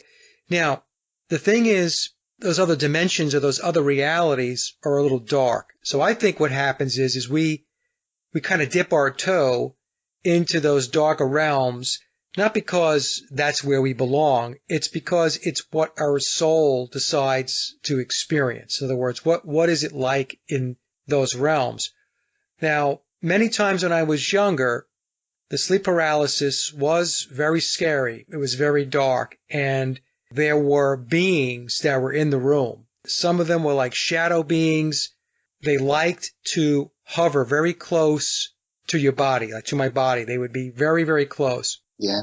And sometimes they would actually get close up to my ear, and they would whisper in my ear, and the voices were very demon-like. It was really, really kind of it was scary. It was scary stuff, especially when you're young. I try to make that connection with amphetamine and schizophrenia, and they call it for mental illness, which I don't believe it is schizophrenia. But go on, Mike. Sorry. Yeah, no, it's not schizophrenia, because when you wake up out of it, I mean, you're you, and you don't have a mental health issue, you know. What I meant was that schizophrenia is what I believe schizophrenia is that it's the same kind of demons who you are so weak that they take power over you in this reality too, and you start to hear voices. I don't believe that schizophrenia really is that what mainstream says. That's what I said. But okay. No, paralysis have nothing to do with schizophrenia. No. That's why it's very important that your spiritual connection and your spiritual development is very strong. But we'll get to that in a moment. So what happened over time, Sam, I would be in sleep paralysis and I would hear things going on in the house clear as day. I had one time when the sleep paralysis was so paralyzing. Yeah. That I finally broke out of it, because all you need to do is like move one of your extremities, your foot or your hand, and you could break out of it. That's how I do it. Yes. And I remember I was sweating in bed after I got out of it. And that's how hard it was to get out of it. And I do believe what's happening is your soul does leave your body. Yes. I do believe that, because I had an experience not exactly like yours, but very similar. But in this one instance, what happened was I woke up out of it, and I was, like I said, I was sweating, and I was sitting on the edge of the bed, and I had my head in my hands because it was just so draining. It drains your energy too. It makes you very tired. Exactly.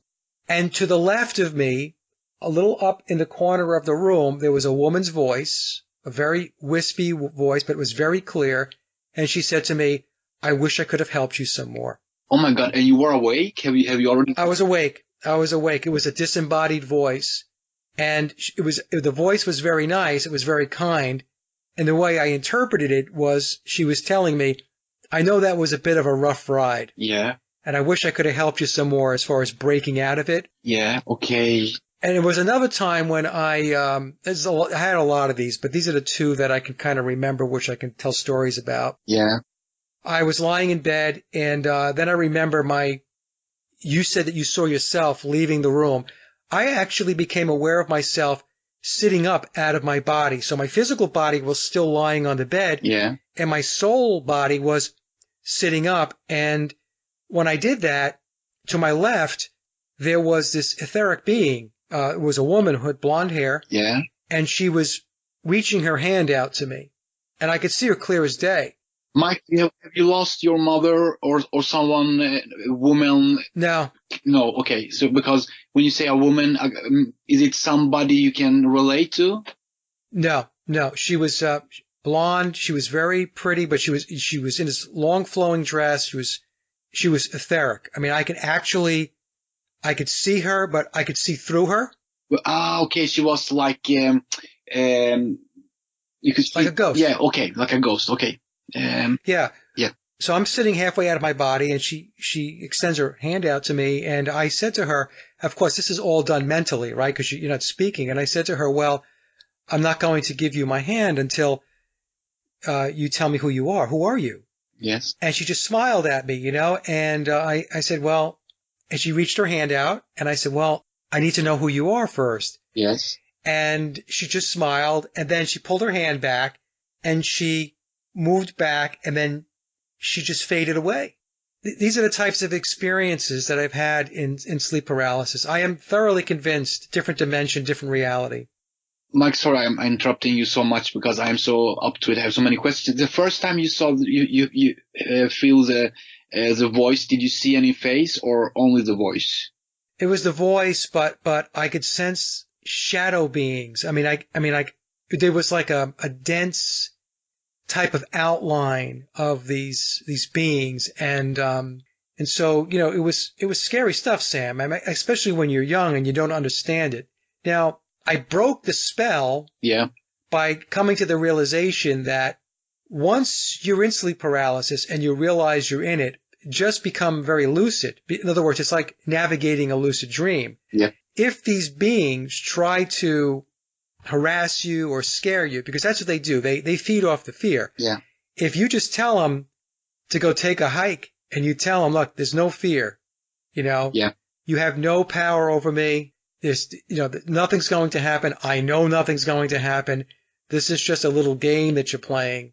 And if I cut off that fear, I basically cut off their lifeline, right? What they feed off of.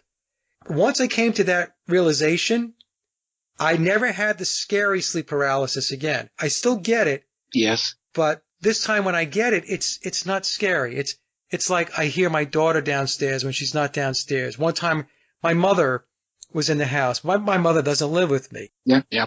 It's those types of experiences, and I've actually come to find them extremely intriguing because then I start to think to myself, what is going on here? Yeah.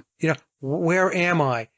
I think I said we've dipped into or I shouldn't even use dip because that means like we've lowered ourselves, but we've kind of nudged our way over into a different reality, a different frequency, if you will. And that's what we're experiencing. That's what I think it is. Exactly.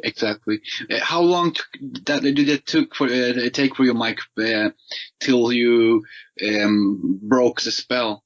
I would say about 10 years ago, Sam, maybe 10, 15 years ago, when I figured it out. And I guess I figured it out with some divine help, Yeah. So kind of your guide or your teacher or whatever saying, hey, you don't need to be scared, dude. All you need to do is stand your ground and just tell them to take a walk, and it's going to be okay. And once I did that, everything was okay. It's and this takes me, when I ask about if you go back with the pyramid structure, the power pyramid, how far their power are stretching, because it feels like there is a power structure here in this reality who can affect luck. Say that I have a special cue card for my life. I have a special script for my life. And this is, I have felt this with money, for example. I am a non-materialistic person today. This hasn't been the case all the time. I have also the corporate world behind me, and it was important for me to drive expensive cars and stuff. But I have left everything of those behind me. But anyway, it feels like there is a power in this world who have hand in different worlds, and on somehow dictating everything, and making this place feels like, even though necessarily not an illusion, but some kind of program. Because when I have my sleep paralysis, I can either be, Mike, since I was a kid, I have never been interested in stuff my friend been interested in Hollywood movies and music in that mainstream music, mainstream movies. And especially computer games, Nintendo and stuff. But I have played a little bit, and I know that there are different levels, and there is one level where it look like your normal. So say that we have a game where you are walking on the street and hitting people, punching down people.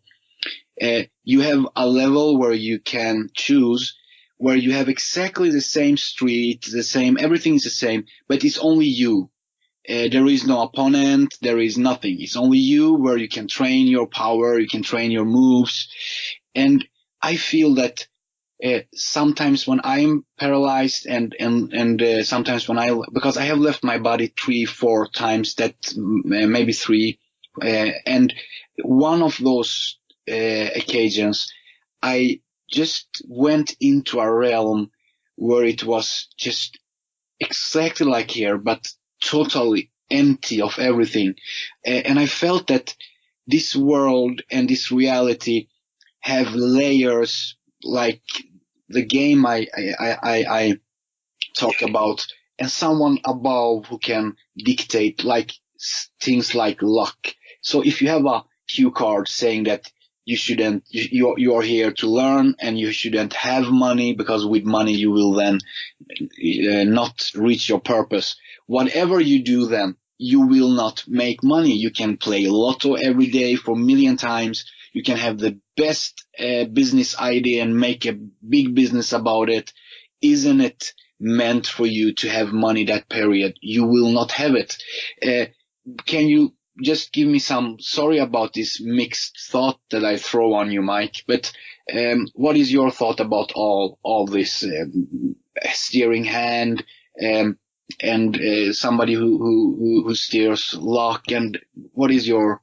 Well, I think that the pyramid itself, I'll start with the pyramid, Sam. Like I said, the pyramid is responsible for managing the ages. That's what I am thinking at this time. So when people think that the pyramid is evil, the all-seeing eye is evil, it's not evil.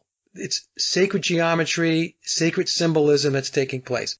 You have to have a management system to manage the age that we're in. So the first thing we have to keep in mind is that the creator, God, source, has not walked off the reservation. He given us a cue card, you think? A script? I believe that it's a loose script, Sam, meaning that there are certain aspects of the script which are going to happen because it's predestined. But how you get there and the ways you go about it, that's not just drawn out for you like a roadmap, right? Yeah. So you might take the long way to get there. You might take the short way to get there. But that's based upon decisions that you make. That's my personal belief system on that. Going back to the pyramid for a second, because this is very important. Yeah. You always need a management system to make sure that whatever's playing out is playing out properly. So the Iron Age has to play out. Yep. How is it going to play out the way it's supposed to play out if you don't have a governance, if you don't have a management system? That's what the pyramid is there for. When we move into the Bronze Age has different criteria. It's a different experience. It's a different level of awareness and consciousness. Yep. Well, you need stewards. You need an entity or a people or beings that are going to ensure that the Bronze Age plays out the way it's supposed to, and then the silver and then the gold. Yes. That's how I look at it. But as far as the different layers you mentioned, that's a very interesting thought because, there are folks that have theorized that the way reality works, it's like blankets laying on top of each other. So that would be the layers, right? Yeah, yeah. So if you go down a layer, it's a different reality. It's a slightly different reality. If you go up, it's another reality. Some of those realities may have a lot of similarities. As an example, I don't know if you watched Twin Peaks 2017. Oh, of course. David Lynch shows us this toward the end when Agent Cooper winds up in a different reality with Laura Palmer, right? And he goes through that portal. And as he drives through that portal, he is in a reality that looks almost exactly like the reality he came from. But when he gets there, things are very different. Different. Yep. Very different. So David Lynch, who is, David Lynch created Twin Peaks. Yeah. the 1990 version and the follow-up in 2017, David Lynch is a very high-level Freemason. And so Twin Peaks was telling us how this reality is layered, just like you said, the different layers. Yep. And I guess the point I'm making is, I know I'm a little long-winded here, is we just don't know, Sam. Everybody's guessing. Yeah, of course. And the thing is that the trick is to continue to explore and to discover. That's the beautiful part about what life is supposed to be about. Yeah. Is to break loose and think of things like that, about, is reality in layers? What is sleep paralysis? What am I experiencing? Did I astral travel? Did my soul leave my body? What is this reality all about? What's my purpose? Why am I here? So few people ever even contemplate any of that stuff. They're just on the hamster wheel, in the matrix, following the program. But Mike, I just need to say to the audience also that, of course, that we don't know. And as I say, that we have a table where we put stuff on, and we just, I mean, is that possible? Maybe. Is that possible? Maybe. We don't really know everything, but considering having a guy like Mike having a guy like Mike who have done all this research in so many years outside the mainstream with his angle and seeing it from his point, there is a lot of value of on what you say, Mike. That I just wanted to add that. So of course we are guessing, but it's not only guessing. It's theories out from many researchers and from good sources and many years researchers, and from angles nobody of my audience probably have seen the world from. So this is I need to add that, Mike, only. So I had a question who popped up in my head, but I, of course, I lost it. But still, Mike, I'm still steering you forward that question. The Iron Age and all those. Is it? Do you believe that those top pyramids are from the seen world or from the unseen world? I think that the pyramid originates from the unseen world. So again, I'm just sharing my thoughts, as you were saying to the audience, Sam. I mean, these are just my thoughts. Yes. People can agree, disagree. If it resonates, fine. If it doesn't, that's fine too. But yeah, I believe that at the very top of that pyramid is an unseen world. And that unseen world then obviously it has connections into the physical world, the seen world. Yep. And there are people at the very top of that pyramid that are able to have communications with the unseen world. And then it makes its way down the pyramid. So when we talk about Freemasonry as an example, and we talk about 32nd and 33rd degree Masons, they are not at the top of the pyramid. The Freemasons are really the operational arm of the pyramid. They're the ones that are in place, that are actually the foot soldiers. Yeah. That are making sure that, things play out the way things are supposed to play out. But at the top of that pyramid, to me, there's no question that it's the unseen world, and everything is tops down. So it starts from the unseen world, and then it branches down like a pyramid to the people who are responsible for controlling and operating the physical realm. That's how I think it works. Mike, this world we are living in, I mean, I believe in God, and I am brought up Christian, but I am not Christian. I believe some level, I believe that there is a God, and a piece of him was sent here maybe to give us a right path, something like that. But my main concern is that if there is a loving God, which the New Testament says, because the Old Testament is all about killing everybody who doesn't worship Jehovah, and the second is to turning around your cheek. But if we see that, do you really think that a God created this world, Mike? Or do you think that a God created a much bigger thing, and we, our scientists, or the top pyramid created this place where we are coming to learn, and God have created something else, and with those tools we did create this world? If I put it up like that, what is your thought there? What would you say? Well, I believe that there is a creator or a source that creates all.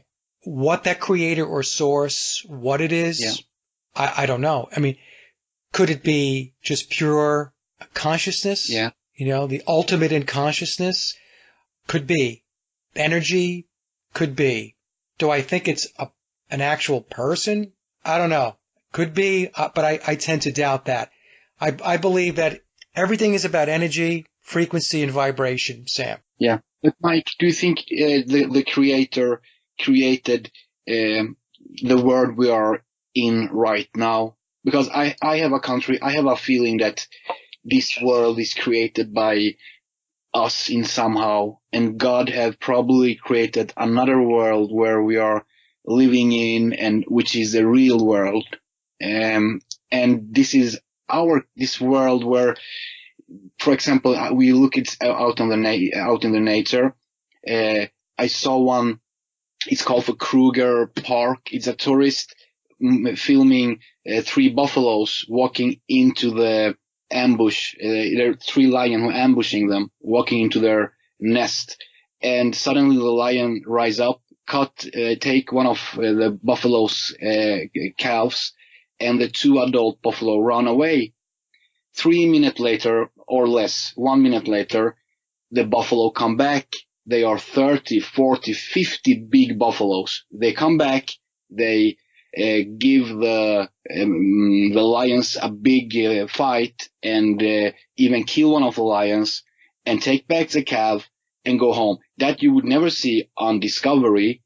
So for me, it says that dumb cow managed to go back to his pack, go to the pack leader, tell him that there are lions taking my cub, please help me. And she was able to, in some way, communicate that they will overpower them. They are more than them.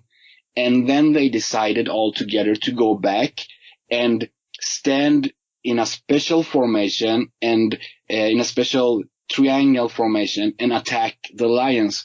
For me, is that they are talking to each other, communicating, and they hide the whole reality for us.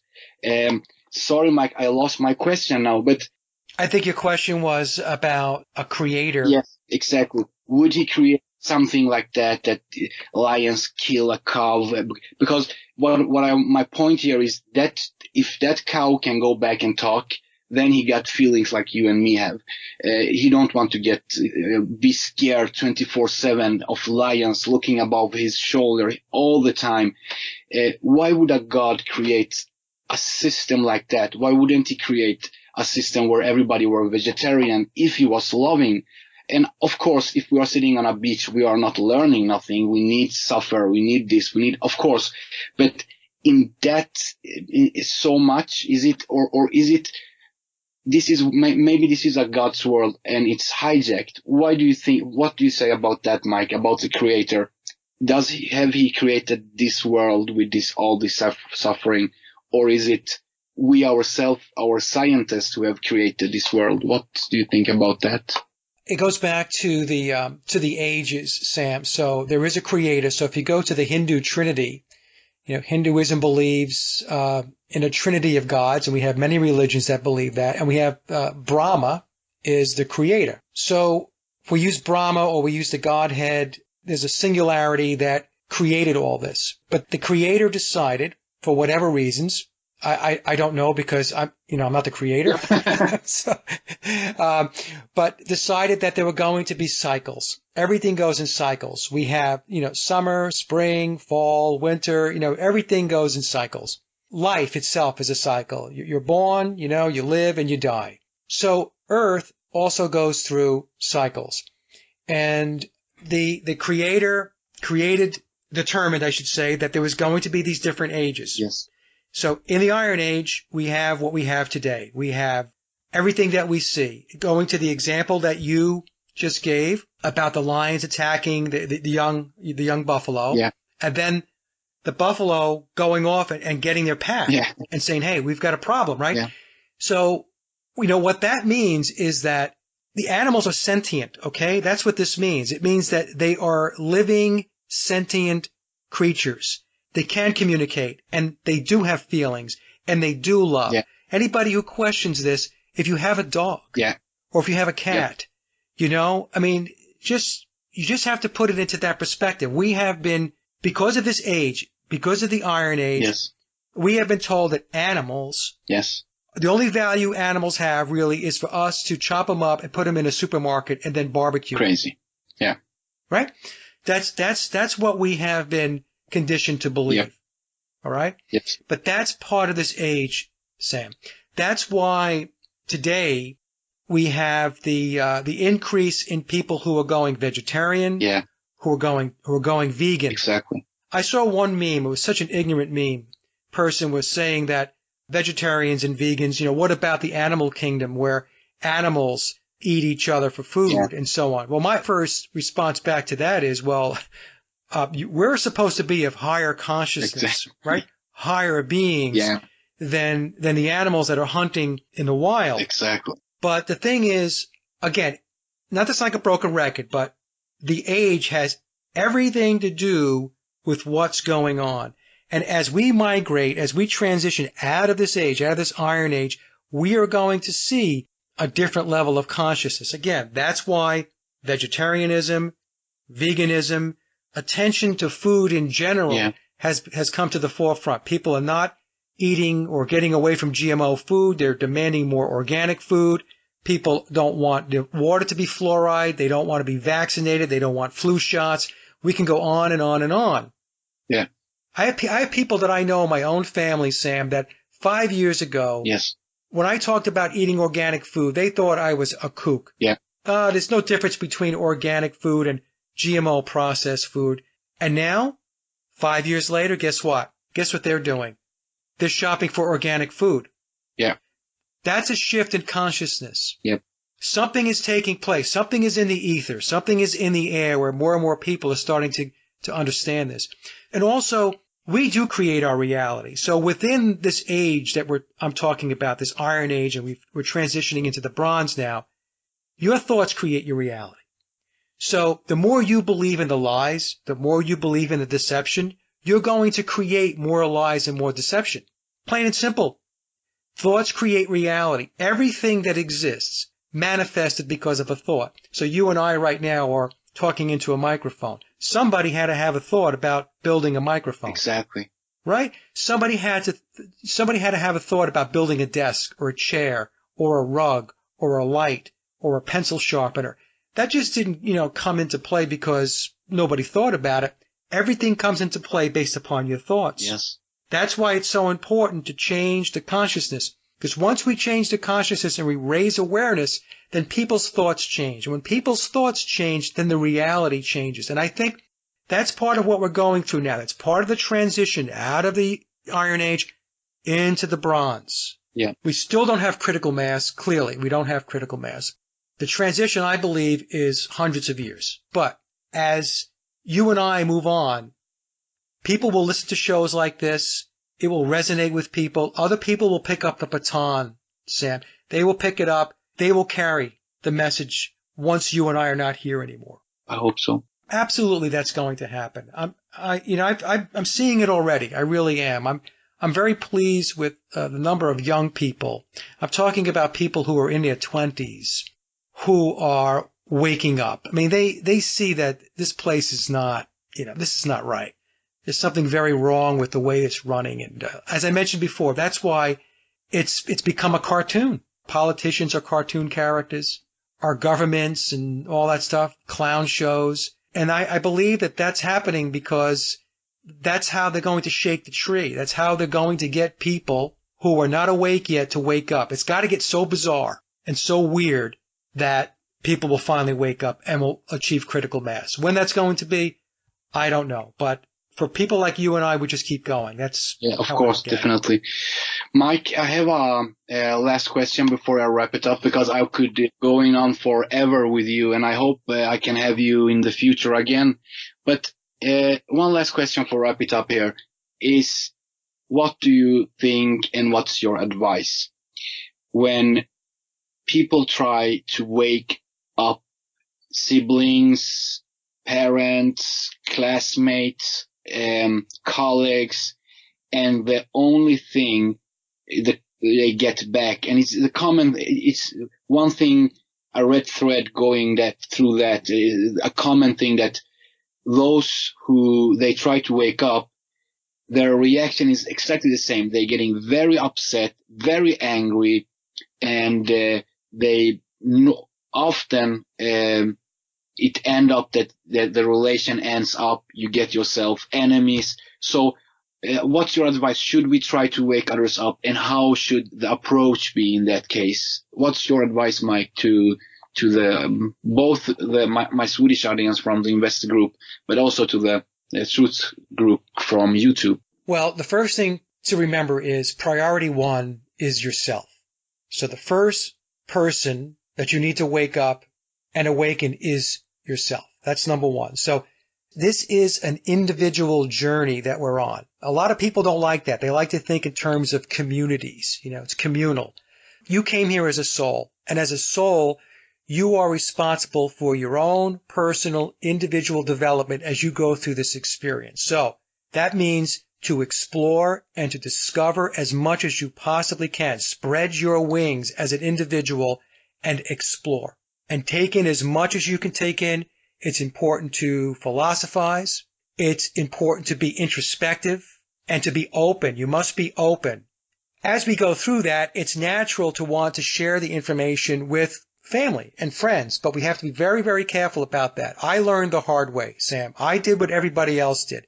I learned about 9/11. I started talking about it, and my family just was so angry and so aghast that I would think that the government actually would lie about 9/11, right? So what you've got to do is lead by example, right? So just go about your business, learn what you need to learn, research, investigate, discover, explore, do all of that, and then do stuff like what we're doing, talking to each other, networking. So what happens is when we go through this journey, because it is a journey, we build a tribe. We find our tribe, and our tribe are like you, and it's me, and it's when I talk to Sophia Smallstorm or Oli Damagard or any of the other folks that we communicate with or that we listen to. Yes. That's the way to go about it. And then when we are in conversations, my recommendation is to ease into it. Just ease into it. And if you sense this pushback, what I do is I just pull back. Yeah. Right? Because I don't want it to become a situation where the other person becomes very agitated and very mad and has hard feelings. Because I said on a couple of shows, my family is not where I'm at. No. Okay? But I also love my family. Exactly. And I don't want to have tension and stress and hard feelings with my brothers, my sister, my mom and dad. I don't want that. Okay? Exactly. So just take it slow is what I'm saying. Just take it slow. There's no silver bullet to this. There's no easy explanation as to how we go about this. See, some people in the truth community are like, I'm going to wake people up. And to me, that's the wrong approach. If you're out there trying to ram a square peg through a round hole, yes, you're going to become very frustrated very quickly, and you're going to get very negative because you're going to think, oh, these people are just so stupid. I mean, talking to them, they're sheeple, they're this, they're that, and you don't want to be there. You don't want to be negative. People are going to move, Sam, at their own rate and pace. People are going to believe what they believe until something happens internally within them that says, hey, you know what? You need to think differently. You need to make some changes. It's funny. I've talked to my family and friends about stuff going back 10 years ago. Yeah. Then they'll come to me and say, hey, did you know? And I'm looking at them. I don't say anything. They look at me as if they just explored and discovered something that they need to tell me about. And I'm thinking to myself, I told you this 10 years ago. Exactly. Isn't that kind of weird how that works, right? I'm sure you've had the same experience. I have, yes, about 9/11. Which means everybody is on their road. I can't build their road for them, right? They have to be on their own road. My road is my road. That's what I'm going to focus on. And what I do is I just share my findings. I share my research and I share my thoughts. That's all I do. I'm not trying to convince anybody of anything. I'm really not. And if what I say makes sense to you or resonates and it makes you want to go look at something, like the McCartney conspiracy as an example, great. If it doesn't and you think I'm crazy, well, okay, then don't listen to my shows. And that's a learning I have taken from listening to guys like you and also Matt, that if they come to you and question you, I heard that you are into flat earth stuff, explain it for me, or something like that, then you can go into it. But don't try to start to argue, or those channels who tell you buy a t-shirt is a good icebreaker, and standing on the street and screaming, or getting in, only make yourself enemies with your family and friends and colleagues. That's no, because you cannot go to work tomorrow and say, hey guys, you know what? Earth is flat and NASA's pictures are all Photoshop. That will not work. They will just turn your back to you and think that you are a dumb idiot. And Mike, I feel that the system have worked so many years to ridicule this term, this flat earth term. It's almost like you take a t-shirt and write on it, I'm an idiot. It's like chemtrails, Sam, right? It's like if you talk about chemtrails, people think you're a tinfoil hat wearer, right? They think you're a conspirator. And they've done the same thing with the term flat earth. They turned flat earth into one of those terms that immediately people will say, oh, you're another weirdo. Exactly. Right? That's why it's important, like I said in the beginning, if you're going to talk about chemtrails, that you talk in terms of geoengineering. If you're going to talk about flat earth, it's important that you talk in terms of geocentrism. Those are recognized terms in the science community that where, you can have a discussion. So, but like you said, I mean, if you're going to try to bulldoze people and hit them over the head with a hammer to try to wake them up, that does not work. Absolutely not. And as Mike says, that if you wanna help and on some level be helpful for this transition who are to be, the best thing you can do is then to work with the community within and try to expand your fellow likes, those who think like you, try to expand their thoughts with your theories and with your thoughts and with your researches, like you do, Mike, for example, with your Paul McCartney and Beatles conspiracy and everything around it. Okay, Mike, thank you very much to put aside time for me. It has been a really thrill to have you, and I don't really know to thank you. I really hope that I can invite you back, it has been a big honor. I need to add that really a big honor, because I have really been a fan of of what you have done, and really what you have done, even though you have done it for yourself and your journey. You have woke so many people up, and your subscribers, and not only on YouTube, but all your channels. So for that, I want to take the occasion and say thank you for all your work and all these years, all the detailed work you have done with Paul. I am really grateful to have found your radio channel and had that information from you, because if you look around on Facebook, first of all, if you search on YouTube, the only thing you will get is what you described in the beginning, a small piece of it, and then that it's a conspiracy, it's not true, it's a lie, and people who believe that should have a tinfoil hat on. First of all, that's that's lie. You will be deceived. Then you have some work from others, and I feel that I have understood that you guys are a group working together with you leading the group.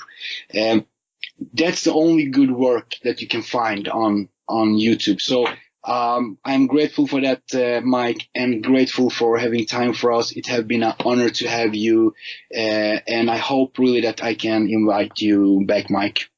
Anytime, Sam. And for the audience, if you're interested in my work, or if you want to know more about the McCartney conspiracy or any of the other topics that I hit on, just go to my hub website. It's sageofquay.com. So sage of Quay, it's Quay.com. So if you go there, that's my hub website. You'll find links to all of my YouTube channels, to all of my podcasts, and some of the other work that I do. Below the video, you will find all the link to the For YouTube channel and the music channel, which I introduced you with, and also the homepage, and everything will be here below, so you know that. All right, very good, Sam. I'll come back anytime. It was a great conversation. We covered a lot of ground, and I hope the audience finds it interesting.